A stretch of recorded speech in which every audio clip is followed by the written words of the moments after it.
Bismillahirrahmanirrahim. Assalamualaikum warahmatullahi wabarakatuh. Alhamdulillah ala ihsanih wa syukru lahu ala taufiqi wa imtinanih. Asyhadu an la ilaha illallah ta'ziman li sya'nih wa asyhadu anna Muhammadan abduhu wa rasuluh ad-da'i ila ridwanih wa salatu wassalamu ala alihi wa ashabihi wa ikhwanih. Ya ayyuhalladzina amanu taqullaha haqqa tuqatih wa la tamutunna illa wa antum muslimun. Amma ba'd. Alhamdulillah, puji syukur hanya milik Allah Subhanahu wa taala semata. Allah Subhanahu wa taala banyak sekali nikmatnya dan tidak sanggup kita untuk menghitungnya. Wa in ta'uddu ni'matallah la tuhsuha. Jika kamu menghitung nikmat Allah, maka niscaya kamu tidak akan sanggup menghitungnya. Dan di antara nikmat Allah Subhanahu wa taala selain yang kita lakukan tadi, beribadah kepada Allah, salat maghrib berjamaah dan seterusnya, dan sampai nanti insyaallah setelah ba'diyah Isya ada sesuatu yang harus kita ingat kembali, yaitu sekitar 80 tahun yang lalu, karena kita berada di bulan Agustus. Tepatnya sekarang kita berada tanggal 17 Safar 1447 Hijriah, bertepatan tanggal 10 Agustus 2025 Masehi. Sekitar 80 tahun yang lalu Allah berikan kita karunia nikmat terhadap bangsa kita yang sama-sama kita ketahui, yaitu berupa kemerdekaan. Dan ini adalah nikmat yang sangat banyak untuk bangsa kita. Lalu bagaimana kita, masing-masing kita, individu kita, agar mengisi kemerdekaan itu dengan rasa syukur kepada Allah Subhanahu wa taala. Terkadang saking gembiranya aneh-aneh saja yang dilakukan oleh warga. Istilahnya kalau sekedar kebahagiaan, misalnya manjat pohon pinang, lomba ini, lomba bapak-bapak main sepak bola pakai daster, kan yang aneh-aneh saja. Boleh-boleh saja misalnya manjat pinang untuk kebahagiaan ini, tetapi kadang sudah maghrib tidak ingat untuk sholat. Itu yang kita khawatirkan. Dan jangankan untuk kegiatan seperti yang sholat yang biasa 5 waktu saja, yang di luar lebih banyak daripada di dalam. Padahal terkadang azan berkumandang, ini tetangga masjid, dekat dari masjid atau mushola. Apakah telinga tidak mendengar? Kalau tidak mendengar tidak mungkin akan, tetapi inilah nikmat yang perlu kita syukuri. Dan ini jangan dijadikan rendah orang yang tidak tidak mendengar seruan. Tetapi ini jadikan alhamdulillah Allah menggerakkan hati kita untuk melangkahkan kaki ke rumah Allah. Karena seandainya kita sedikit saja, dia tipis, itu akan menjadi perbuatan iblis laknatullah alaih. Sehingga ana khairum minhu, aku lebih baik daripadanya. Ini yang tidak boleh. Sebagaimana iblis sempat mengatakan itu terhadap Adam alaihissalam, anna khairum minhu khalaqtani min nar wa khalaqtahu min tin. Aku lebih baik daripadanya, daripada Adam aku diciptakan dari api, sementara Adam diciptakan dari tanah. Jadi melihat orang-orang yang tidak beribadah kepada Allah berjamaah misalnya, atau ibadah-ibadah yang lainnya yang mungkin mereka sholat di rumah-rumah mereka, akan tetapi untuk maktubah, untuk sholat fardu, itu syariatnya. Dan pendapat yang lebih kuat itu adalah bagi laki-laki wajib hukumnya ke masjid, dengan dalil-dalil yang kuat. Di antaranya firman Allah, warka'u ma'ar raki'in, sujud rukuklah bersama orang-orang yang rukuk. Bersama berarti kan rame-rame, bukan sendiri. Dan berapa banyak hadis Nabi SAW yang mengatakan bahwasannya seandainya ada yang menggantikan Nabi di Masjid Nabawi, lalu Nabi keluar untuk melihat tetangga-tetangga orang sekitar masjid yang tidak sholat di masjid, akan Nabi bakar rumahnya. Ini dari dalil yang seperti itu, yang sebagian ulama menguatkan bahwa sholat fardu bagi laki-laki itu wajib berjamaah di rumah Allah Subhanahu wa taala.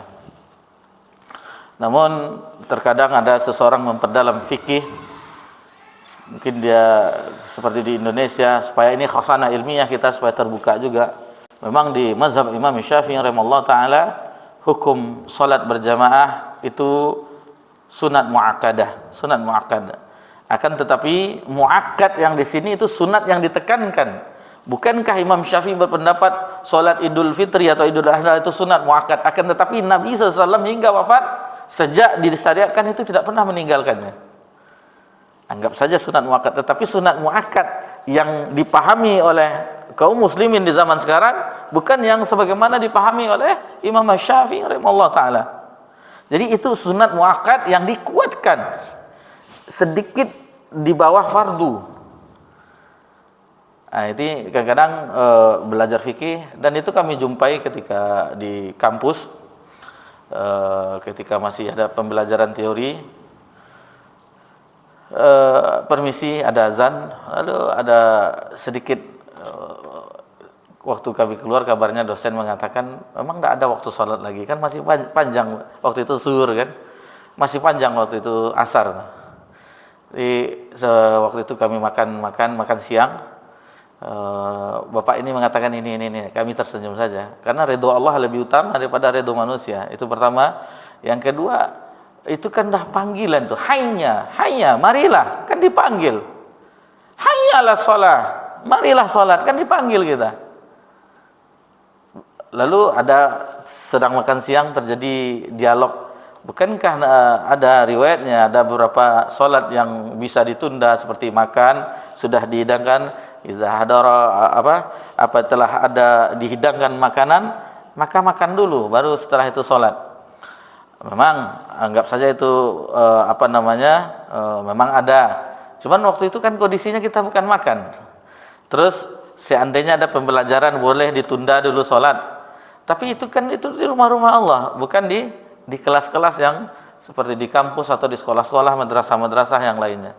Itu di masjid, misalnya di musola kita ini, seperti yang pekan yang lalu ya, atau yang waktu hadis yang panjang Ka'ab bin Malik, yang hadis tentang taubat, 3 orang taubat yang tidak ikut perang Tabuk. Nah, itu panjang, sehingga waktu itu dari waktu yang ditentukan kita terlambat azan sekitar 9 menit. Cuman kita tidak biasa. Biasanya kalau di tempat yang lain, mungkin bapak-bapak jamaah kita belum terbiasa. Biasanya kalau ada pembahasan yang menggantung namanya, biasanya azan dulu, setelah azan dilanjutkan kajian. Cuma kadang-kadang kita tidak terbiasa di sini. Wah, ini Ustaz ini lama kali nih. Kita lapar perutnya. Nah, jadi kalau masalah dengan itu, apalagi Isya, kecuali Isya itu kalau kita lihat di Sahih Muslim, bahkan Nabi SAW terlambat. Sebagian sahabat itu menunggu sampai hampir tertidur. Ada yang mengambil kerikil, melempar ke pintu rumah Nabi SAW.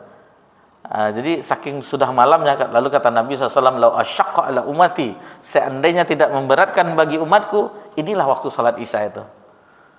Mungkin sekitar jam 10 atau 11. Tapi agama ini agama rahmat, agama ini agama kasih sayang, maka Nabi memikirkan keadaan umatnya.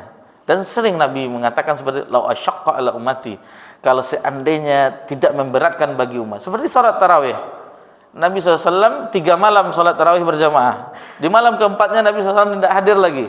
Karena ketika Nabi hidup, itu syariat itu masih bisa berubah-ubah. Dan Nabi khawatir sholat tarawih itu menjadi wajib. Dan ada sebagian kaum muslimin, sekarang kita lucu juga. Pas Isya ada nampak, pas tarawih nampak. Jadi biasanya di setiap masjid kaum muslimin, kebanyakan di negeri kita ini, habis sholat Isya kan ada santapan rohani sebentar, sekitar 15 menit atau 20 menit, baru setelah itu tarawih bersama. Pas Isyanya tidak nampak, tapi pas tarawihnya penuh sampai ke teras masjid. Jadi nampaknya kekurangan besar masjid atau musola itu di tarawih itu, atau di sholat Jumat misalnya, itu nampak itu. Tapi kalau ingin lihat kualitasnya di sholat subuh. Ini apakah subuh ada satu safa? Salat subuh. Dulu kami pernah ke Jakarta safar, ada kegiatan, inginlah sholat di Istiqlal. Maka sholat Istiqlal kan besar itu, yang lumayan besar tempat duduk. Pas naik ke atas belok kanan, lihat mana jamaahnya nih. Masjid sebesar itu satu saf nggak cukup. Padahal bisa menampung ribuan, mungkin bisa 10.000 atau berapa sampai lantai samping-sampingnya itu. Tapi ketika subuh mubazir rasanya masjid sebesar itu. Mungkin acara-acara yang untuk organisasi-organisasi atau kelompok-kelompok pengajian atau tahunan mungkin itu fungsinya. Atau sholat Jumat atau sholat hari raya. Wallahu ta'ala alam. Kemudian salawat beriringkan salam kepada Nabi kita tercinta Nabi Muhammad sallallahu alaihi wasallam. Jadi salah satu bentuk syukur kita kepada Allah terhadap nikmat kemerdekaan, kita merubah diri kita untuk menjadi hamba Allah yang saleh, meninggalkan segala maksiat. Dan hakikat seseorang hamba ketika dia merdeka yaitu dia mentauhidkan Allah Azza wa Jalla. Hanya beribadah hanya kepada Allah Subhanahu wa taala, menggantungkan diri hanya kepada Allah, meminta hanya kepada Allah. Semua hatinya itu hanya untuk Allah Subhanahu wa taala. Berarti dia sudah merdeka, sudah tidak terikat lagi dengan dinar, dirham dan gemerlap kehidupan dunia. Apalah dunia ini? Kalau kita mempelajari agama Allah dengan sungguh-sungguh, maka akan kita jumpai dunia ini tempat dicampakkannya Nabi Adam alaihissalam ketika berbuat salah di surga dahulu. Itu yang kita rebut-rebutkan. Nabi Adam bersalah, dicampakkan ke tempat yang kita hidup sekarang ini. Ini bukan tempat kita sebenarnya. Tempat kita sebenarnya sebagaimana Adam alaihissalam awal-awal itu. Itulah kampung kita sebenarnya. Rumah kita sebenarnya, istana kita sebenarnya. Kan tetapi kita diuji di sini. Apakah baik atau tidaknya itu tergantung kita di dunia. Adapun hasilnya di akhirat akan dihisab dan akan ditegakkan mizan oleh Rabbuna Jalla wa'ala. Itu sedikit muqaddimah. Mudah-mudahan kita bisa mengisi kemerdekaan ini, dan mudah-mudahan Allah Subhanahu wa taala tanpa kita doakan, kita yakin bahwasanya para pejuang dahulu mendapatkan pahala. Cuman kita ingin mendapatkan pahala juga, kita doakan mereka yang telah berjuang untuk kemerdekaan negara kita ini.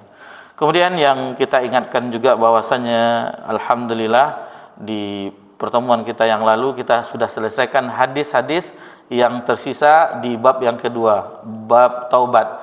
Berarti alhamdulillah bab taubat kita selesaikan di pekan yang 2 pekan yang lalu, di pertemuan yang terakhir, dan kita sempat masuk di bab yang ketiga, yaitu bab yang ketiga sabar.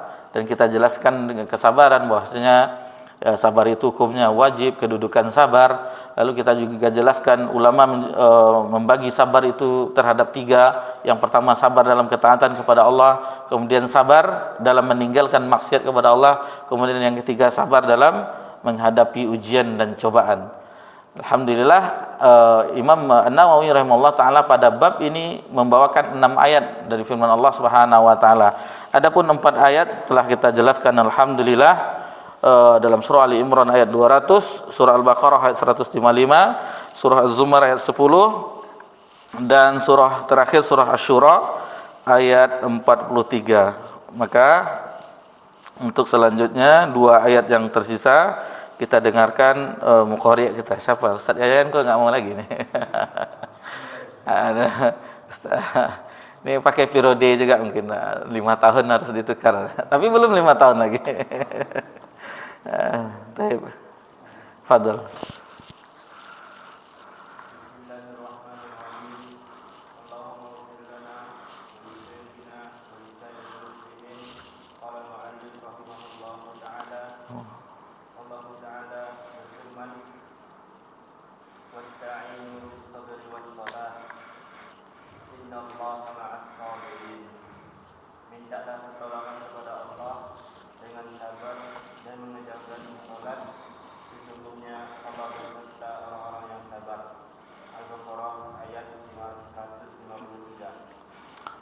Berkata Al-Hafiz Ibnu Katsir rahimahullah ta'ala ketika menafsirkan firman Allah dalam surah Al-Baqarah ayat 153, kata Imam Ibnu Katsir, ayat ini bahwasanya Allah menjelaskan pada ayat ini dalam surah Al-Baqarah ayat 153 perihal sabar dan hikmah yang terkandung di dalam masalah, yakni menjadikan sabar dan salat, yaitu menjadikan sabar dan salat itu sebagai penolong serta pembimbing.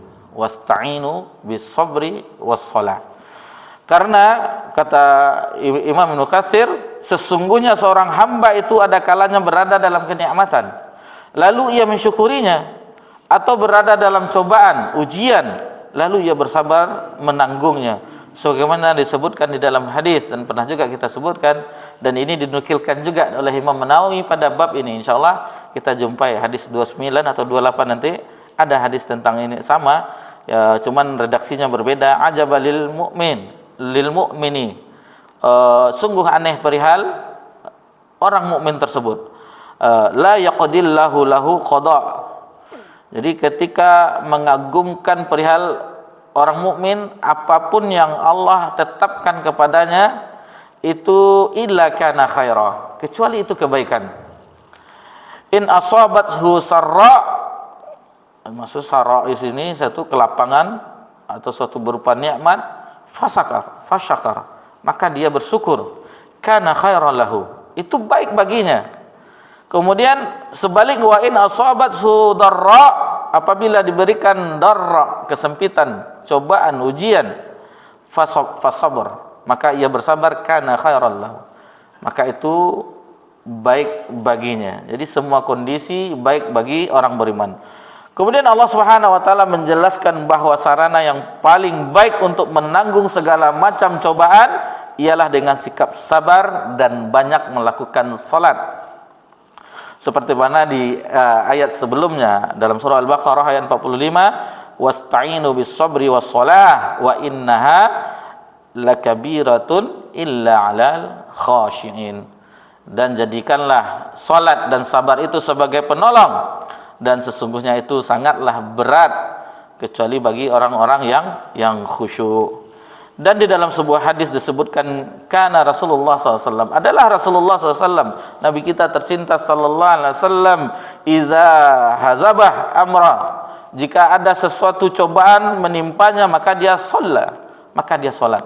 Jadi ketika Nabi SAW berat baginya, misalnya sesuatu keadaan yang ditimpa memberatkan hatinya, tidak kuat jiwanya memikulnya, Nabi salat. Kalau sekarang tidak, paket ada, wifi ada, curhat, bikin status lah, atau status WA, alangkah malangnya jiwa ini, macam-macam, atau berdoa di medsos, ya Allah, apakah begini sulit seperti dan macam. Tidak, ngapain, tidak akan pengaruh bagi kita. Lebih baik kita berwudu, lalu kita berdoa kepada Allah, salat sunat kita, lalu di situ kita tumpahkan. Mudah-mudahan ketika kita sujud itu, maka semua yang menghimpit dada kita itu juga ikut berguguran, runtuh seperti itu. Dan kita ketika memang kalau kita setelah ibadah itu memang terasa jiwa itu lapang, dunia itu terasa tidak apa-apanya kalau setelah salat. Nikmat kita dengan ibadah-ibadah tersebut. Baik. Kemudian lanjut ayat yang terakhir, ayat yang ke-6 pada bab ini dalam surah Muhammad ayat 31.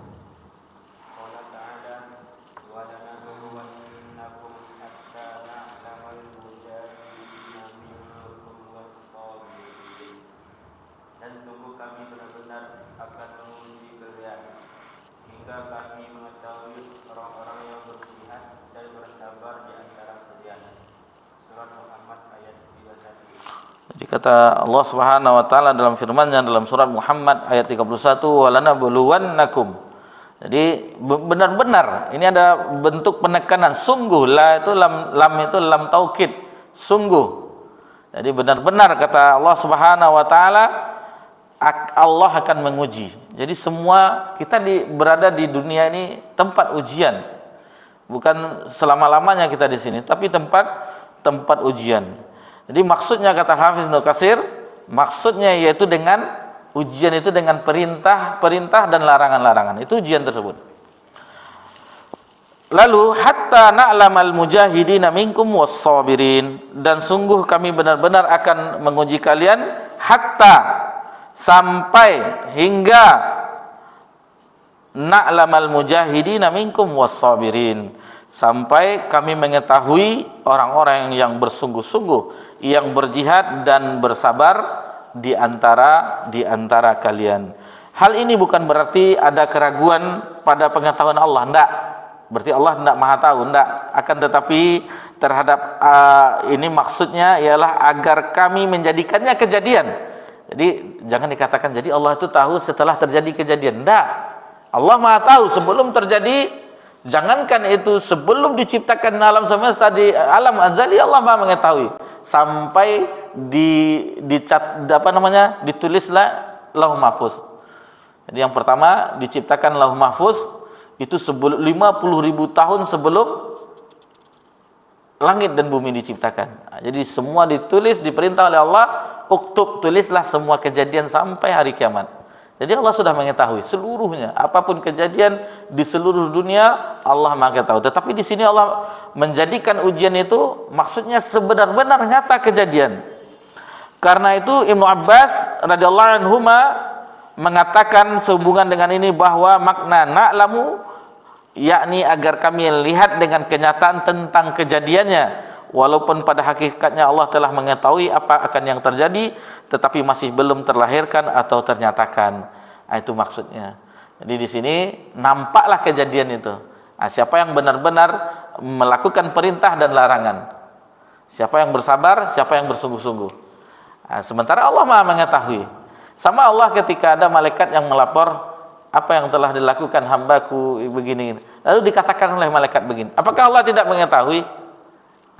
Jadi ini semacam bentuk hikmah bagaimana ada pekerjaan yang ditugaskan Allah terhadap malaikat-malaikat untuk melaporkan apa yang telah dilakukan oleh hamba-hambanya. Bayangkan Allah Subhanahu wa taala, seluruh dunia orang berdoa dengan seluruh bahasa, Allah itu mengetahuinya. Berapa miliar orang berdoa kepada Allah Subhanahu wa taala. Penduduk bumi lebih kurang 5 miliar. Dan itu kurang dari 2 miliar itu orang Islam, beragama Islam. Berdoa serentak misalnya, Allah dengan seluruh bahasa, Allah maha mengetahuinya. Dan Allah mengabulkan semuanya, baik yang Allah kabulkan dengan cepat atau dengan lambat, atau Allah tahan di akhirat. Allah akan berikan doa yang tidak terkabul di dunia. Jadi tidak ada masalah. Kata Abu Bakar, yang dipermasalahkan bukan doa yang dikabulkan, akan tetapi keinginan untuk berdoa kepada Allah, itu yang dikhawatirkan, yang dipermasalahkan oleh Umar bin Khattab radhiyallahu anhu. Baik, alhamdulillah 6 ayat pada bab ini telah kita pelajari. Kita masuk ke dalam hadis-hadis yang dibawakan, yang disusun oleh Imam An-Nawawi rahimahullah taala pada bab sabar, yang di bab yang ketiga dalam kitab Riyadhus Shalihin. Tafadhal.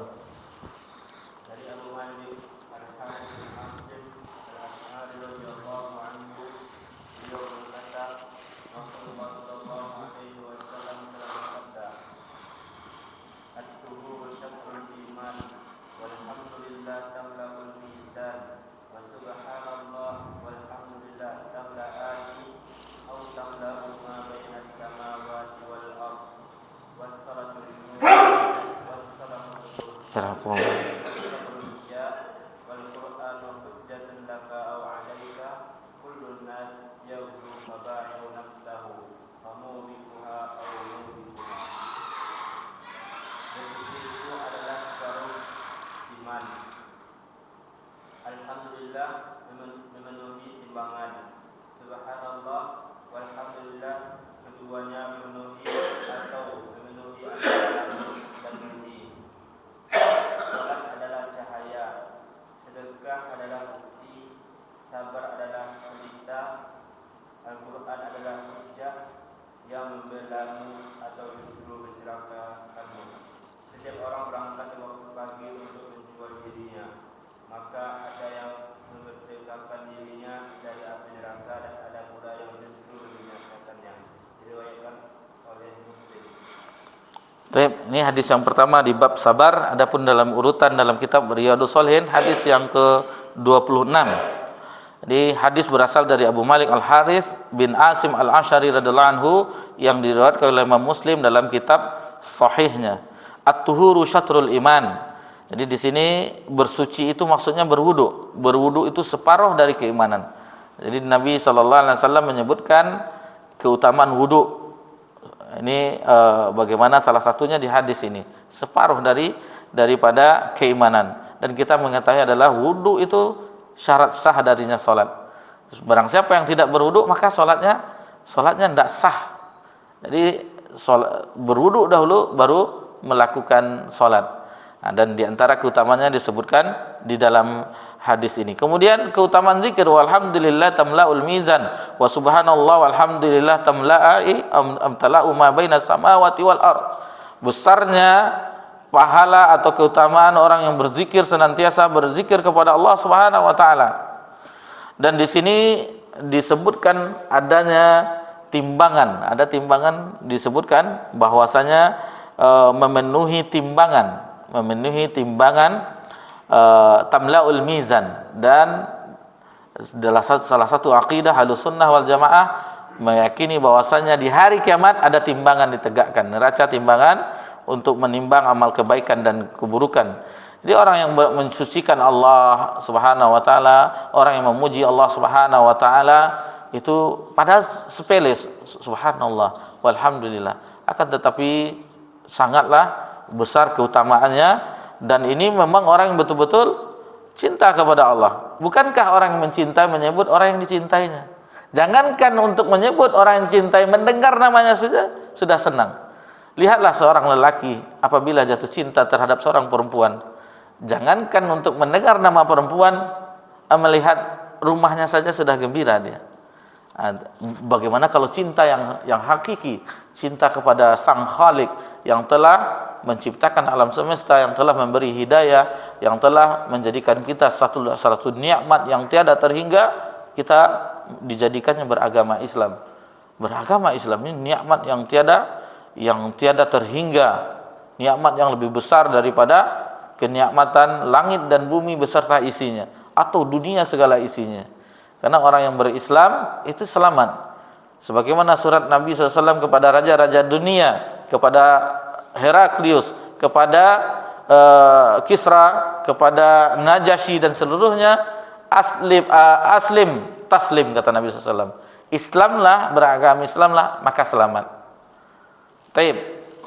Di keutamaan berzikir kepada Allah Subhanahu wa taala. Kemudian kata Nabi SAW di hadis ini, wassalatun nur. Ini salat itu cahaya bagi hati yang akan membimbing langkah kaki seorang hamba, sehingga salat itu inna salata tanha 'anil fahsya'i wal munkar, mencegah perbuatan keji dan mungkar. Ada orang salat start juga judi, ada orang salat start tapi tetap juga korupsi, ada orang salat start tetapi tetap juga melakukan hal-hal yang di salatnya tidak bekas terhadap jiwanya. Salat bukan menjadi cahaya bagi hatinya, tidak mencegah perbuatan keji dan mungkar. Dan keutamaan salat ini tidak tanggung-tanggung, banyak sekali keutamaannya. Kalau kita buka keutamaan salat itu banyak sekali yang tentunya tidak bisa kita jelaskan di kajian yang singkat ini. Yang jelas salat adalah penentu. Apabila salatnya nanti di akhirat itu baik, maka baiklah seluruh amalannya. Taib. Kemudian wasadaqatu burhan. Sedekah itu adalah bukti keimanan, bukti keikhlasan, bukti keyakinan seseorang itu ketika dia sedekah. Bakhil dia atau tidak. Dan yang lebih berbahagia sebenarnya orang yang memberi. Dan kita misalnya memberi orang, alangkah bahagia. Alhamdulillah, terima kasih, ini semoga Allah membalas. Atau orang yang sudah tahu doa mengucapkan terima kasih, jazakallahu khair katanya, semoga Allah membalas kebaikannya. Kita lihat wajahnya sumringah orang yang menerima bantuan atau orang yang kita berikan. Akan tetapi sebenarnya yang memberi itu lebih bahagia, karena dia bermuamalah bukan mengharapkan apa yang terima kasih dari la jazaa wala syukura, tidak ucapan terima kasih dan juga tidak mengharap balasan dan juga tidak ucapan terima kasih. Akan tetapi balasan dari sisi Allah Subhanahu wa taala. Wasabru dia, ini pembahasannya diambil dari sini bahwasanya sabar itu adalah pelita. Sabar itu adalah pelita. Bagaimana orang yang sabar itu adalah sifat yang sangat terpuji, dan orang-orang yang sabar itu akan mendapatkan petunjuk terus-menerus. Tiada hentinya dia mendapat petunjuk karena sudah diterangi pelita. Bagaimana pelita akan meneranginya sehingga dia akan mendapat petunjuk terus-menerus. Jika tidak sabar dia belajar, belajar tahsin misalnya, mengucapkan ro itu susah Ustaz. Karena dah biasa dengan ra, kalau orang kita kan bismillahirrahmanirrahim. Ra tanya karena belajar tahsin ro tanya karena sebenarnya bukan ro, ini bukan di o kan. Mulutnya bukan di o kan. Bagi orang-orang belajar jadi sudah tahu sifat dan makhrajul hurufnya, di mana tempat keluarnya dan bagaimana sifat-sifat huruf itu diketahui. Tidak sabar akhirnya tidak tahu bagaimana cara membaca Al-Quran yang baik dan benar. Begitu juga tidak mau ikut kajian, akhirnya orang sudah tamat kitab ini, pembahasan ini, dia itu terus. Jadi tidak mau belajar, itu aja pelajaran Islam itu saja. Tapi tidak tahu dia bagaimana datangnya. Jadi kalau kita alhamdulillah belajar di majelis, ternyata ayatnya ada, ternyata hadisnya sah. Jadi bukan dugaan-dugaan. Selama ini yang kita saksikan, saya lihat ustadz di YouTube atau saya lihat kajian di Instagram dan seterusnya. Tetapi ketika kita menjadi seorang penuntut ilmu agama, kita hadir di majelis, saya membacanya di kitab An-Nawawi, Imam An-Nawawi, kitabnya Riyadhus Shalihin, bahwasanya hadis ini begini. Jadi ada tingkat ilmiah kita di situ. Ada referensi yang kita sebutkan. Ada jenjang sekolahnya, misalnya kita sudah berada di perguruan tinggi yang mempunyai literasi, bukan seperti yang di bangku sekolah yang kata ustadz begini, kata pak guru begini, kata bu guru begini, enggak. Tapi kita memiliki referensi yang mudah-mudahan itu kita juga sampaikan kepada umat. Kita sampaikan kepada umat, tetangga kita, tentunya yang pertama orang-orang yang kita cintai, terhadap istri kita yang pertama nanti sampai di rumah, kemudian anak-anak kita, kemudian orang-orang yang dakwah itu luas, dan sebagaimana kita pernah sebutkan, bukan hanya di mimbar, bukan hanya di ini, tetapi luas, cakupannya sangatlah luas.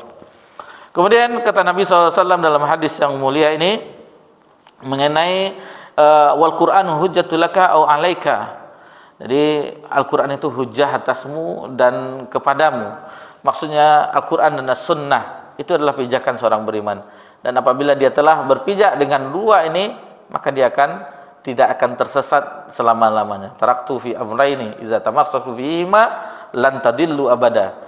Aku tinggalkan dua perkara, kata Nabi SAW, apabila dia berpegang teguh dengan keduanya, lan tadillu abada, maka dia tidak akan tersesat sesamanya, yaitu kitabullah dan sunnah Nabi sallallahu alaihi wasallam.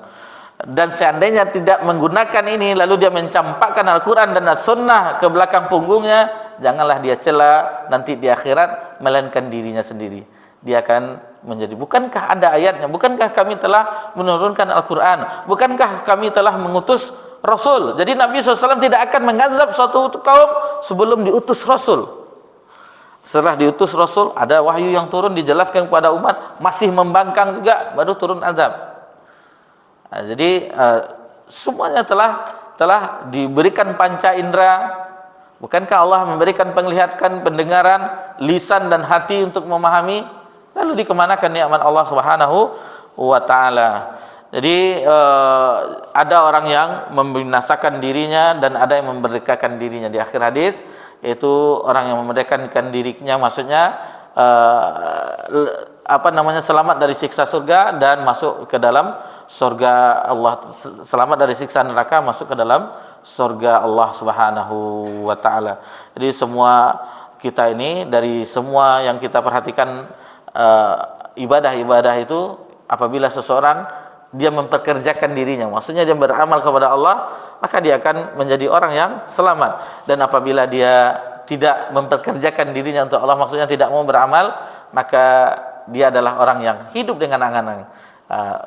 Dia hanya berhayal, nanti kita akan sholat, tunggulah dulu ya, nanti akhirnya tibalah malaikat maut, akhirnya hanya angan-angan, tidak mau beribadah kepada Allah Subhanahu wa taala. Baik, kita lanjutkan ke hadis berikutnya, hadis Abu Sa'id bin Malik, yaitu yang kita kenal dengan Abu Sa'id Al-Khudri, hadis yang ke-27. Tafadhol.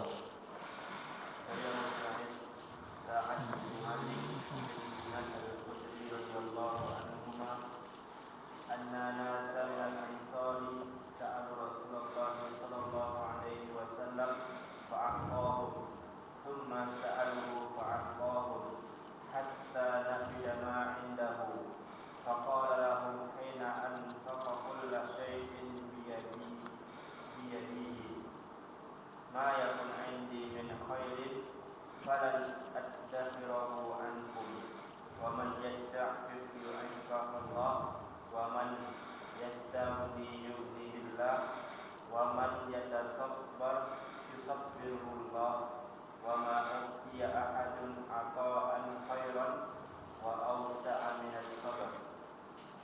Bahwa beberapa orang dari kaum Ansar minta kepada Rasulullah SAW, maka beliau memberi mereka. Kemudian mereka minta lagi dan beliau tetap memberi mereka hingga habislah apa yang ada pada beliau. Maka beliau bersabda kepada mereka ketika beliau telah menginfakkan segala sesuatu yang ada di tangan beliau, harta apa saja yang ada padaku, aku tidak akan menyimpannya dari kalian.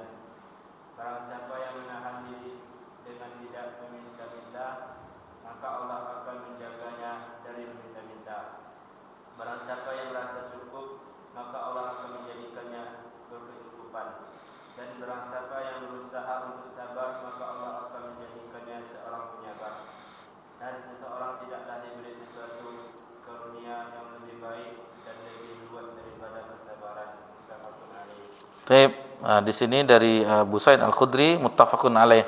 Sedikit kita jelaskan, mungkin alhamdulillah kita sebagian dulu telah mengetahui muttafaqun alaih.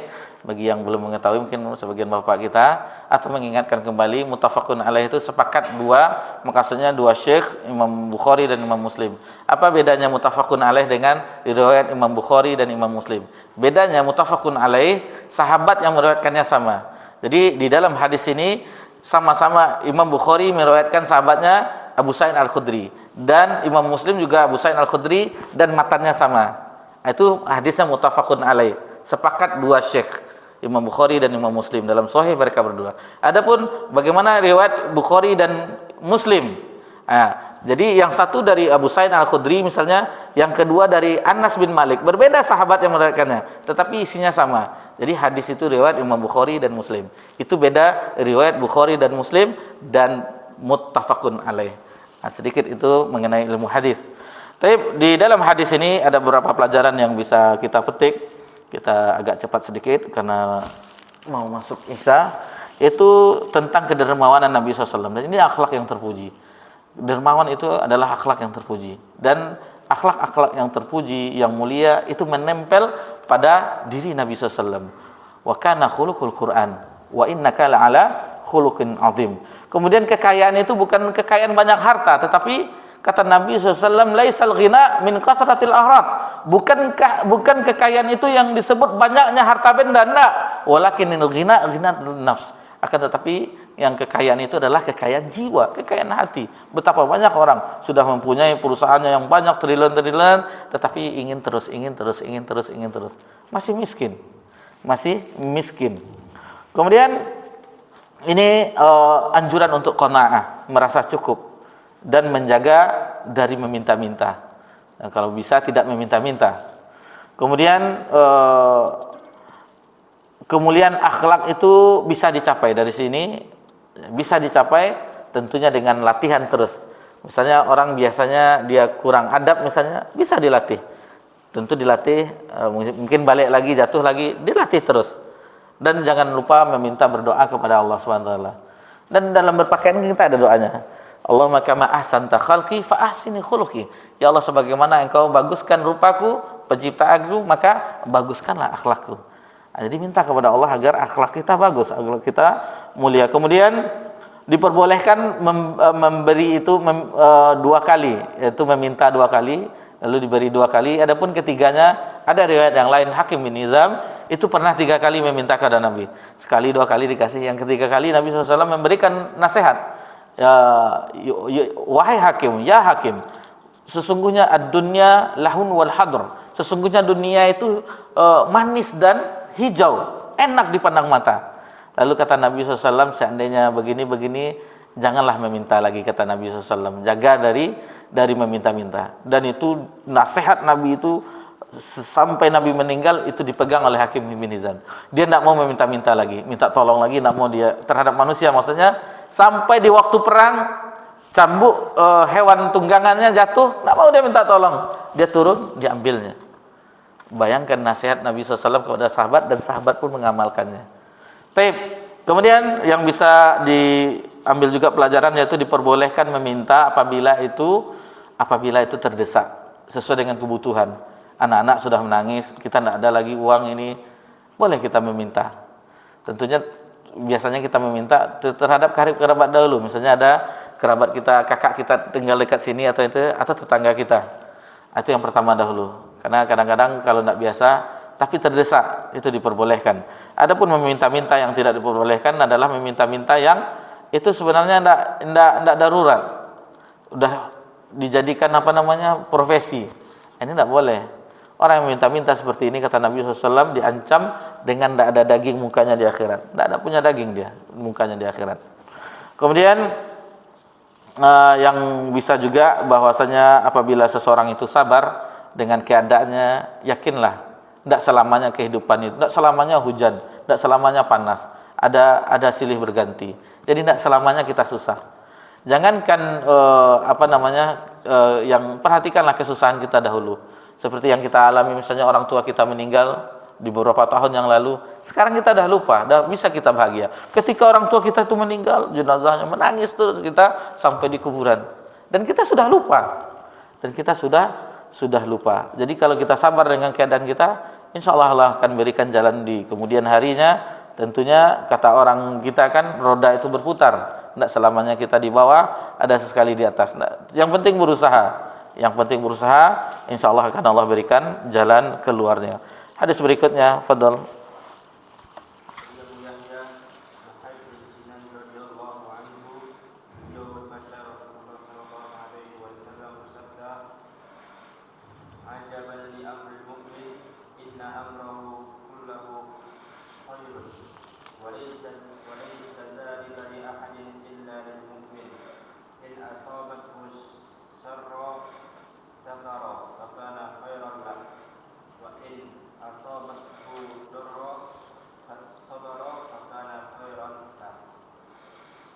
Sungguh menakjubkan perkara seorang mukmin itu. Sesungguhnya seluruh perkaranya adalah baik baginya, dan hal itu tidak dimiliki oleh siapapun kecuali orang mukmin.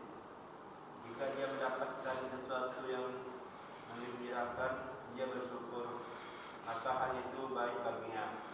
Dan apabila dia ditimpa sesuatu kesulitan, dia bersikap sabar, maka hal itu baik baginya. Jadi hadis ini telah kita baca tadi ketika Al-Hafiz Ibnu Katsir membawakan di dalam tafsirnya. Jadi yang bisa kita ambil pelajaran, seluruh sisi kehidupan orang beriman itu baik. Bahkan terhadap musibah yang menimpanya, dia redha terhadap keputusan Allah Subhanahu wa taala dan dia pun bersabar. Adapun orang kafir, dia akan mencelanya. Dia akan mencela kehidupan, apa yang telah Allah jadikan ini, apa yang telah Tuhan perbuat pada kita ini, itu orang kafir. Dan tidak akan mendatangkan bagi orang-orang tersebut adalah kegelisahan, marah, rasa kesal. Sementara orang beriman itu adem saja, hatinya sejuk. Karena ini adalah telah ditakdirkan oleh Allah 50.000 tahun sebelum diciptakannya langit dan bumi. Dan perhatikan, yang memborong pahala Allah itu, yang mendapat ganjaran itu adalah orang yang beriman. Syaratnya beriman. Apapun kondisinya, baik dia bersyukur, bersabar, apapun kondisinya, dia akan mendapatkan pahala. Sementara orang kafir, waliyazubillah, itu apapun kondisinya dia akan berdosa. Hartanya yang banyak misalnya, itu istidraj baginya. Istidraj itu Allah akan ulur-ulur, nanti di akhirat Allah benamkan dia di neraka Allah Subhanahu wa taala. Sehingga dia tidak mengetahui jalan kebenaran, sudah dinina bobokkan dengan harta dunia, lupa dengan jalan kebenaran. Itu istidraj, lebih kurang seperti itu maknanya. Adapun orang beriman, dia borong pahala semuanya. Ini kita bawakan firman Allah Subhanahu wa taala di dalam surah An-Nahl, nanti bisa dilihat dalam surah An-Nahl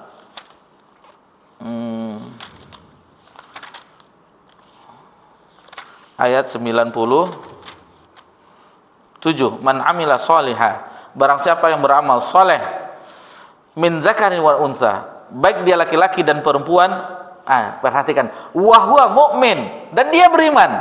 Orang yang beramal soleh, laki-laki dan perempuan, dan dia beriman kepada Allah Subhanahu wa taala, falanuhyiyannahu hayatan thayyibah, maka akan berikan baginya kehidupan yang thayyibah, yang baik. Kehidupan yang baik. Itu Allah yang menjanjikan dalam firman-Nya. Maka syarat kita beriman, baik kita laki-laki dan perempuan, maka Allah akan berikan kehidupan yang baik. Taib. Hadis yang ke-29, mungkin ini hadis yang terakhir pada kesempatan malam yang berbahagia ini. Taib, tafadhol.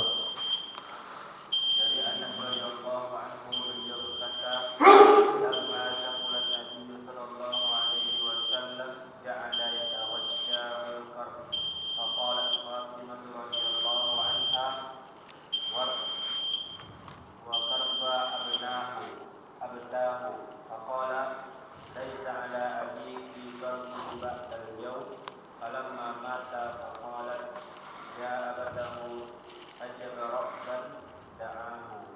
Ya abatahu jannatul firdausi ma'wahu. Ya abatahu ila Jibrila nan'ahu.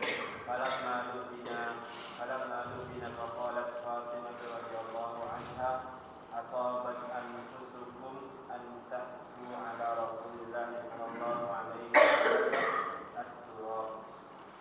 Tak kala sakit Nabi sallallahu alaihi wasallam semakin parah, beliau diliputi rasa sakit yang sangat. Maka Fatimah radhiyallahu anha berkata, "Wahai penderitakan penderitanya ayahku." Maka beliau pun menjawab, "Ayahmu tidak akan menderita lagi setelah hari ini."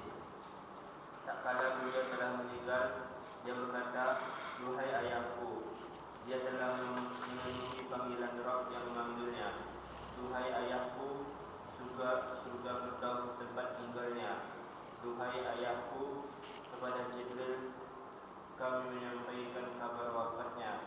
Maka ketika beliau telah dikuburkan, Fatimah radhiyallahu anha berkata, "Apakah diri kalian merasa tenang menimbun tanah di atas jenazah Rasulullah sallallahu alaihi wasallam?" Diriwayatkan oleh Al-Bukhari.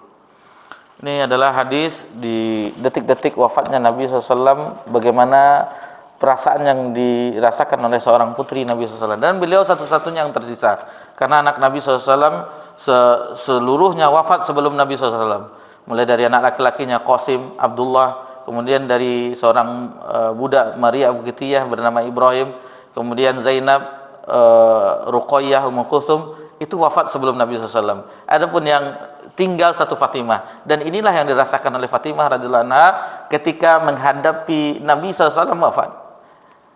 Inilah yang dihadapi seorang anak ketika bapak atau ibunya meninggal dunia. Jadi kita, bagi yang telah merasakan kehilangan kedua orang tua atau salah satunya, dan itu tidaklah tercela apabila kita mengatakan sebagaimana dikatakan oleh Fatimah binti Rasulullah SAW, wa qarabaha batah, sungguh berat duhai apa yang kau derita wahai bapakku. Nah, jadi itu kita, bagaimana seorang nabi pun mengalami naza' sakaratul maut, kekasih Allah Subhanahu wa taala. Dan cobaan yang paling berat itu para nabiyan wal mursalin, para nabi dan rasul, bahkan sampai dia meninggal pun itu lebih, dan nabi mengalami sakit melebihi sakitnya orang biasa. Dan apa yang diungkapkan oleh Fatimah binti Rasulullah SAW itu bukan ratapan, bukan nihaya larangan, akan tetapi ungkapan yang dilihatnya keadaan Nabi ketika sakaratul maut. Dan di riwayat yang lain, wa ana rabbukumul ar-rafiqul a'la, Nabi pernah menunjuk ke atas di riwayat yang lain bahwa tempat yang tertinggi. Dan innal lil mautil sakarat, kata Nabi, sesungguhnya mati itu dalam riwayat yang lain ada sakaratnya. Dan inilah sakarat yang nampak oleh seorang putri yang mencintai ayahnya, yang nampak keadaan bapaknya. Lalu Nabi mengatakan setelah hari ini tidak ada lagi penderitaan itu. Karena setelah Nabi wafat, Nabi tidak mengalami penderitaan yang dilakukannya selama berdakwah di jalan Allah. Apa yang dilakukan cobaan, apa yang dilakukan oleh kafir Quraisy terhadap Nabi SAW, itu tidak dirasakan lagi, karena Nabi akan merasakan kenikmatan yang telah Allah janjikan, tentunya surga Firdaus yang tinggi. Tidak akan terbuka pintu surga itu sebelum Nabi SAW membukanya. Jadi semuanya kenikmatan. Nabi sudah berpisah dengan tempat dunia, tempat kelelahan, tempat capek-capek, tempat susah-susah. Nabi telah berpisah dengan tempat itu. Nabi beralih ke kehidupan kenikmatan yang penuh kenikmatan. Tentu Nabi tidak ada azab kubur lagi, tidak ada ujian-ujian lagi. Bahkan Nabi SAW nanti di akhirat ada haudnya, telaganya, yang mana yang mengikuti Nabi SAW itu mendapatkan minum dari telaga Nabi Sallallahu Alaihi Wasallam. Jadi ini bagaimana semakin berat ujian, maka itu semakin berat segala pahala yang akan dapatkan. Jadi para nabi, orang soleh berikutnya itu adalah mendapatkan cobaan yang paling berat. Bukankah kata orang, semakin tinggi pohon itu akan semakin mudah diterpa oleh angin. Begitulah orang yang semakin imannya kuat, semakin banyak. Ada seorang ikhwan kita, Ustaz, dulu saya waktu tidak kenal sholat, tidak tahu kehidupan ini, siang, malam, sore, Senin, Selasa sama aja hari sama saya, Ustaz. Jumat pun saya tidak ada. Tapi rasanya tidak seperti sekarang. Setelah saya hijrah ya Ustaz, ini saya setelah ingin menjalankan agama Allah Subhanahu Wa Taala, banyak sekali cobaan, Ustaz. Bagaimana Ustaz? Itulah, semakin beriman seseorang, makin dicoba oleh Allah Subhanahu Wa Taala. Akan ada ujian. Tapi karena waktu azan Isya telah masuk, kita cukupkan pelajaran kita. Alhamdulillah kita telah mempelajari 2 ayat di dalam bab sabar ini dan 4 hadis. Mudah-mudahan itu menyirami qalbu kita, karena makanan nutrisi bagi jiwa itu adalah Al-Quran dan hadis yang sahih, yang tentunya sebagai makanan dan minuman bagi jasad kita. Mohon maaf jika ada kesalahan dalam penyampaian, maka kita akhiri dengan subhanakallahumma bihamdika asyhadu an la ilaha illa anta astaghfiruka wa atubu ilaik. Wassalamualaikum warahmatullahi wabarakatuh wa ala alihi washabbihi ajmain walhamdulillahirabbil alamin. Wassalamualaikum warahmatullahi wabarakatuh.